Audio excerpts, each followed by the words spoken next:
So here, so we go to the seventh problem. Seventh problem ಏನ್ ಹೇಳುತ್ತೆ ಅಂದ್ರೆ 500 kg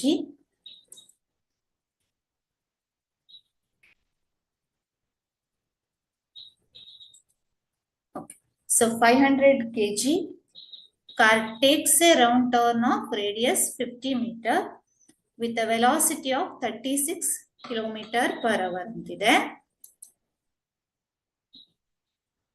So the centripetal force ಅನ್ನ ನೀವು ಇಲ್ಲಿ ಕ್ಯಾಲ್ಕುಲೇಟ್ ಮಾಡಬೇಕು. Okay. So what are the given things here? So ಏನು ಕೊಟ್ಟಿದ್ದಾರೆ? Mass of the car is given. ಎಷ್ಟು ಇಲ್ಲಿ mass of the car is 500 kg. M is equal to how much? 500 kg. ಅಲ್ವಾ? Takes a round turn of radius 50 meter. So radius of ಎಷ್ಟು ಕೊಟ್ಟಿದ್ದಾರೆ? 50 meter ಅಂತಿದೆ. With a velocity of 36 kilometer per hour. So linear velocity ಎಷ್ಟು ಕೊಟ್ಟಿದ್ದಾರೆ? 36 kilometer per hour ಅಂತ ಇದೆ. So ನಾವಿಲ್ಲಿ ಏನ್ ಮಾಡ್ಬೇಕು? 36 ಕಿಲೋಮೀಟರ್ ಪರ್ ಅವರ್ ಇರೋದನ್ನ ಮೀಟರ್ ಪರ್ ಸೆಕೆಂಡಿಗೆ ಕನ್ವರ್ಟ್ ಮಾಡ್ಕೋಬೇಕು. ಸೊ ಮೀಟರಿಗೆ ಕನ್ವರ್ಟ್ ಮಾಡಿದ್ರೆ 1 kilometre is equal to 1000 metre divided by hour ಅಂದಾಗ ಇದನ್ನ ನಾವೇನ್ ಮಾಡ್ಬೇಕು? ಸೆಕೆಂಡ್ಸಿಗೆ ಕನ್ವರ್ಟ್ ಮಾಡ್ಬೇಕು ಅಲ್ವಾ? 1 hour is equal to 60 minutes. ಅದನ್ನ ಅಗೇನ್ ಮತ್ತೆ ಸೆಕೆಂಡ್ಸಿಗೆ ಕನ್ವರ್ಟ್ ಮಾಡಿದಾಗ 60 into 60. ಸೊ ಅಂದ್ರೆ ನಾವು ಇದನ್ನ ಕನ್ವರ್ಟ್ ಮಾಡುವಾಗ ಏನ್ ಮಾಡ್ತೇವೆ? 36 into ಅಗೇನ್ ಡೈರೆಕ್ಟ್ ಆಗಿ, ಸೊ ಇದೇನಾಯ್ತು? ಕ್ಯಾನ್ಸಲ್ ಆಯ್ತು. ಸೊ 10/36 ಅಲ್ವಾ?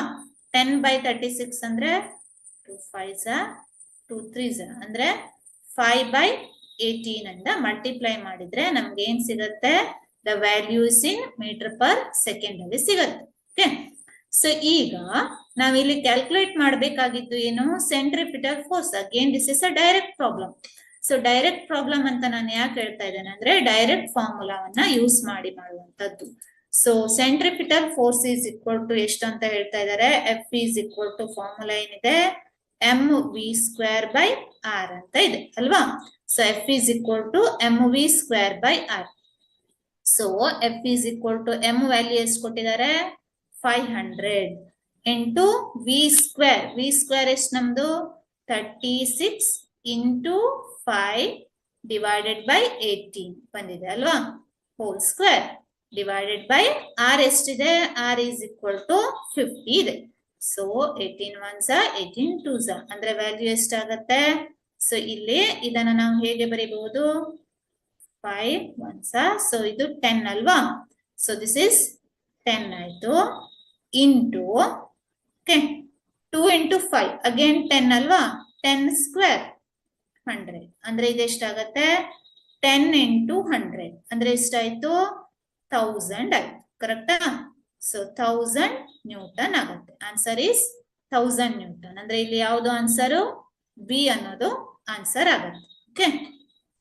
ಸೊ ಈ ರೀತಿಯಲ್ಲಿ ಡೈರೆಕ್ಟ್ ಆಗಿ ಸಾಲ್ವ್ ಮಾಡಬಹುದು ಇದನ್ನ. So F is equal to mv²/r formula use ಮಾಡಿಕೊಂಡು ಇದನ್ನ ನಾವು ಸಾಲ್ವ್ ಮಾಡ್ತೇವೆ. Okay. So we have discussed 7 problems. So ನಾವಿಲ್ಲಿ ಯೂಸ್ ಮಾಡಿದ್ದು ಯಾವ್ದು ಪ್ರಾಬ್ಲಮ್ಸ್ ಗಳನ್ನ ಫಾರ್ಮುಲಾಗಳನ್ನ ಯೂಸ್ ಮಾಡಿದ್ದೇವೆ ಅಂದ್ರೆ F is equal to m into a ಅಲ್ವಾ? Mass into acceleration. ಹಾಗೆ ಎಕ್ಸಲರೇಷನ್ ಅನ್ನ ಕ್ಯಾಲ್ಕುಲೇಟ್ ಮಾಡುವಂತದ್ದು. ಸೊ ಸುಮಾರು ಪ್ರಾಬ್ಲಮ್ ಗಳನ್ನ ಮಾಡಿದ್ವಿ. ಒಂದು ಇಕ್ವೇಶನ್ ಆಫ್ ಮೋಷನ್ ಅನ್ನ ಯೂಸ್ ಮಾಡಿ ಮಾಡುವಂತದ್ದು. ಓಕೆ. ಸೊ ನೆಕ್ಸ್ಟ್ ಕ್ಲಾಸ್ ಅಲ್ಲಿ, ನಾಳೆ ಕ್ಲಾಸ್ ಅಲ್ಲಿ ನಾವೇನ್ ಮಾಡುವ? ಫ್ರಿಕ್ಷನ್ ಮೇಲೆ ಪ್ರಾಬ್ಲಮ್ಸ್ ಗಳನ್ನ ಕನ್ಸಿಡರ್ ಮಾಡೋಣ. ಹಾಗೆ law of conservation of momentum ಅಂದ್ರೆ m1 u1 plus m2 u2 is equal to m1 v1 plus m2 v2. ಈ ಫಾರ್ಮುಲಾಗಳನ್ನ ಯೂಸ್ ಮಾಡಿ ಪ್ರಾಬ್ಲಮ್ಸ್ ಅನ್ನ ಕಂಟಿನ್ಯೂ ಮಾಡೋಣ. So sorry for the disturbance and thank you one and all.